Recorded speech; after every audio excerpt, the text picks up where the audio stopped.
এটা টোটালি ইলেকশনটা একটা ইঞ্জিনিয়ার্ড ইলেকশন ছিল এবং এটাতে আপনারা অনেকে রাগ করবেন। নির্বাচন কমিশন প্রধান এখানে আছেন, হয়তোবা এই বক্তব্যের পরে এই অফিসে আমরা ঢুকতে দিবে কিনা এটা জানি না। তবে ইনশাল্লাহ আরেকটা গণ অভ্যুত্থান হলে নির্বাচন কমিশন প্রথমেই আমি এটাতে হাত দিব, যাতে নির্বাচন কমিশনটা আপাদমস্তক এটার হলো গোড়া থেকে আগা পর্যন্ত পরিবর্তন করবে এবং আমার ফার্স্ট টার্গেট হবে এটা। কারণ আমি একজন প্রার্থী হিসাবে এই ইলেকশনে যেটা দেখেছি, আমি নির্বাচন কমিশনে ফোন দিয়েছিলাম, ওনারা মামুনুল হকের আসনে একটা নির্দেশনা দিয়েছিল যে বক্সের বাইরে যদি সিল পড়ে সেটা হলো কাউন্ট হবে না, কিন্তু আমার আসনে নির্দেশনা দিয়েছিল যে বক্সের বাইরে যদি সিল পড়ে সেটা হলো কাউন্ট হবে।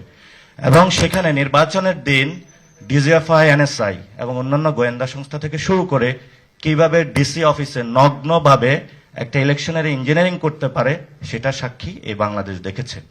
এবং সেই রিপোর্টগুলো আমরা বিভিন্ন জায়গায় ইন্টারন্যাশনাল কমিউনিটির কাছেও দিয়েছি এবং আমি যেহেতু এটা নিজের নগ্ন সাক্ষী ছিলাম, ইনশাল্লাহ এই পরিবর্তনটা হবে।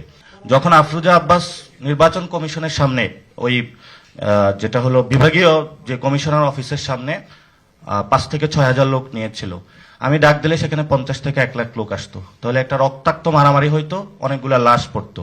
তো ইনশাল্লাহ এটা কিন্তু বাংলাদেশে বিচার হবে। এই নির্বাচন কমিশনের যারা এই নির্বাচনে নেতৃত্ব দিয়েছেন তাদের বিচার ইনশাল্লাহ ভবিষ্যতে আমরা বাংলার মাটিতে করব।